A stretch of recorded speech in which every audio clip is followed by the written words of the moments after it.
Does Mission Impossible Dead Reckoning Part 1 suck? Now, this is pretty lame, but when I was writing this review, I actually had the Mission Impossible soundtrack in my ears, and man, that theme just gets you pumped. Like, what other theme can you think of that just really just gets you going, other than the Mortal Kombat theme? I mean, that thing is like next level. But either way, guys, let me know. So the question still stands, does Mission Impossible Dead Reckoning Part 1 suck? Let me answer that for you right now. Hey guys, my name is Brandon, aka the BrandoCritic. Thank you guys so much for being with me today. I really do appreciate it. I was able to see Mission Impossible Dead Reckoning Part 1. It's a mouthful. I know, I understand. A few days early, and I'm here to tell you if it sucks or not. But let me know, guys, are you guys big fans of the Mission Impossible franchise? Did you guys watch the original show? Do you guys like Tom Cruise? What's your favorite Tom Cruise movie? Whatever the case may be, let me know your thoughts down in the comment section down below. And make sure you guys stick around to the end of the video so you know my rating of the film, or else maybe going to a film that might not be right for you. Now, let's get started. So, Christopher McQuarrie is our director, and he has done the last 3 Mission Impossible movies, along with Jack Reacher. And we have a very big cast here, and this is not everybody. We have Tom Cruise, Rebecca Ferguson, Hayley Atwell, Pom Klementieff, whatever it is, Vanessa Kirby, Simon Pegg, Ving Rhames, Shea Wiggum, Carrie Elwes, Esai Morales, and many more. And the easiest way that I can explain the plot to you guys is that Ethan Hunt and his IMF team are after this key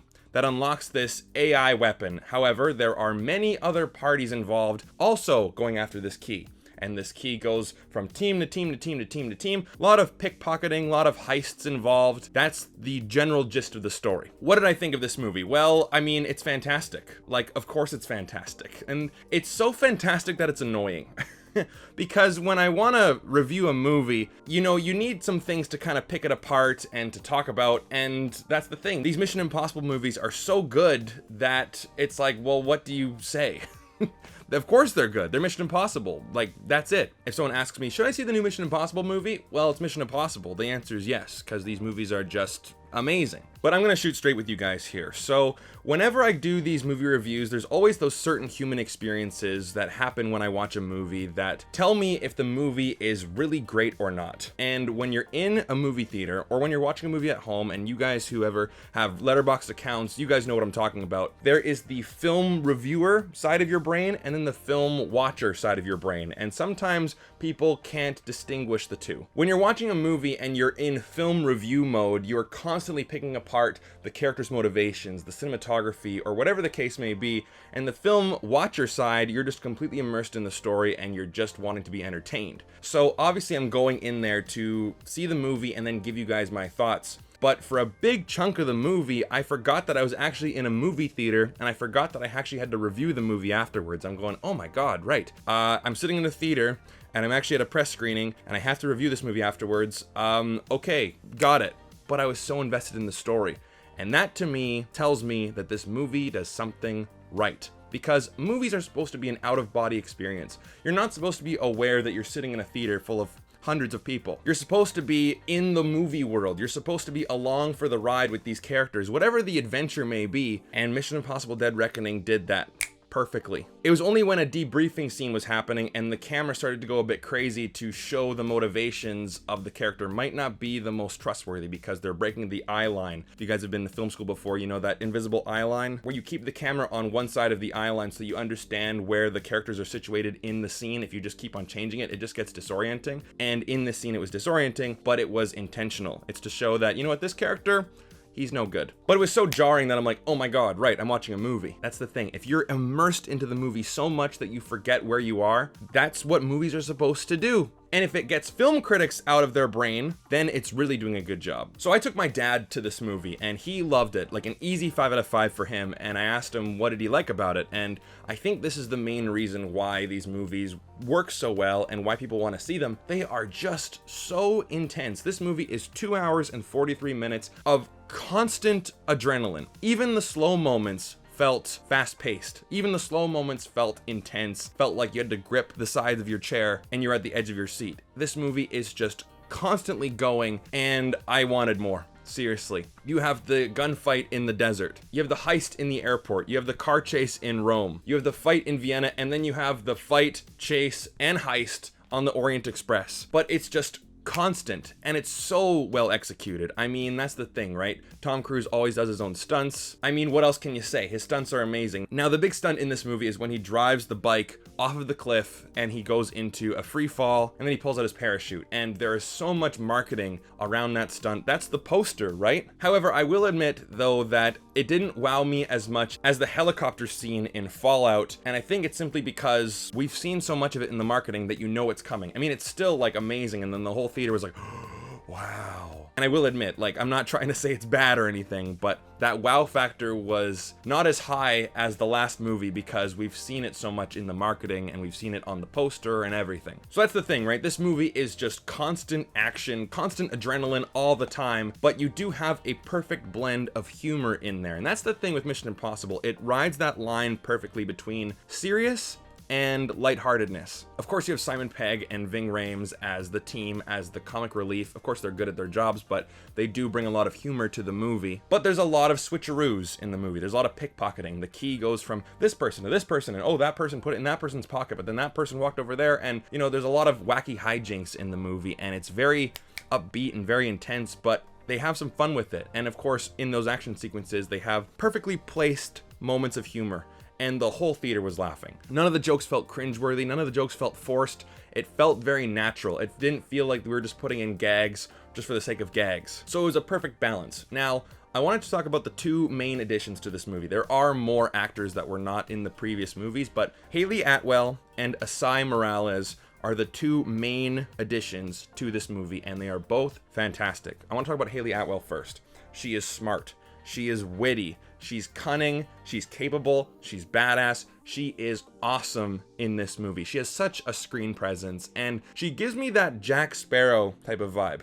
Now, she's not wearing crazy makeup or talking like a drunk, but she has that ability to draw you in and you want to trust her, but you know that her character cannot be trusted. But even still, you want to be on her side. You want to have her on your team because she's so awesome. But you know that this person is a bit shady and she has screwed you over a couple times. I'm talking about if you were in the movie, but you still want to trust her. And that's a difficult thing to pull off. But Esai Morales is a great villain playing Gabriel. And to me, the best villains are the ones where you're thinking to yourself, how can the hero defeat them? If you genuinely don't know the answer to that question, I think that they're a great villain. I've seen countless movies, countless like big A+ blockbusters where the villain is so defeatable. I'm thinking to myself, oh yeah, the villains can easily be defeated by our heroes, and I can tell you exactly how it's gonna happen. There's no tension, there's no stakes, there's no drama. But when you don't know how the villain can be defeated,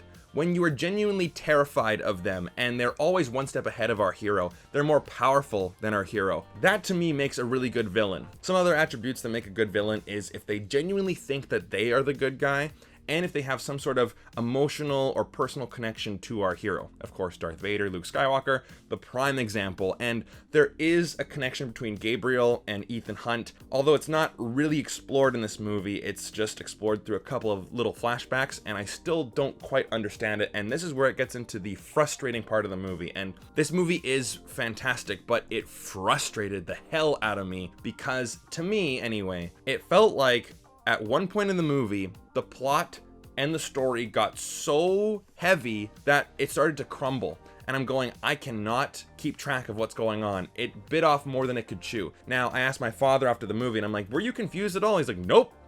So maybe it's just a me thing, but I have to be honest with how I felt. There's one scene in particular in Venice where all the parties are talking about the MacGuffin of the movie, the key, and what it does, and why every single person is after it, and what allegiances are what, and I'm going, this is just so intense that I really don't think I can handle it. And Vanessa Kirby even says, the plot thickens. Yeah.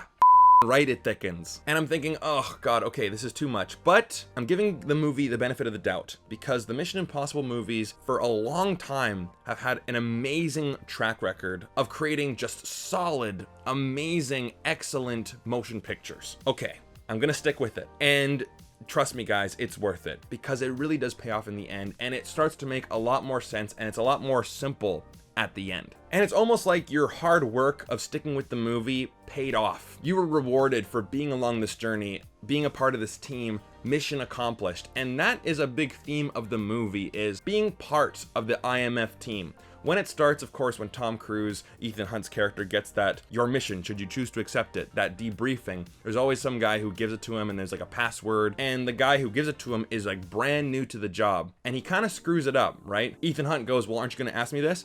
Yeah, sorry.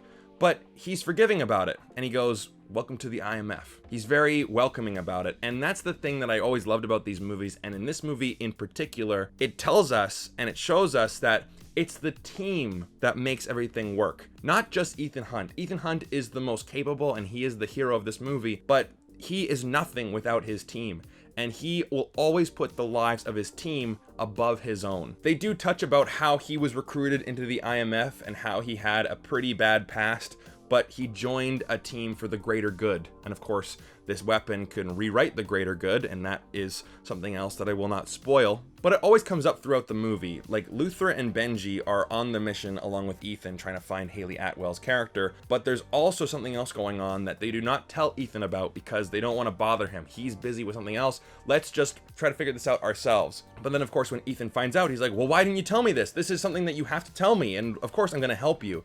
Don't worry about, bothering me." And there's also a line later on in the movie where someone goes to Ethan Hunt and goes, "Oh, you did it." And he goes, "We did it." And I thought that was just really powerful, a really powerful line. Ethan is his team. He is nothing without his team. And the movie makes it feel like we are part of the team as well. This is our fight. The film rewards us for going along this journey with this team. We are part of this team. And I feel like when characters in a movie can make you feel like part of the squad, like that is just next level engagement with the audience, and I think that this movie just did it better than I think almost any movie ever has. Like, it's up there with, Harry Potter and Star Wars. Like, you want to be part of this ragtag group of people. Lord of the Rings, you're part of the Fellowship, and it makes you just feel part of the adventure. So the question is, does this movie suck?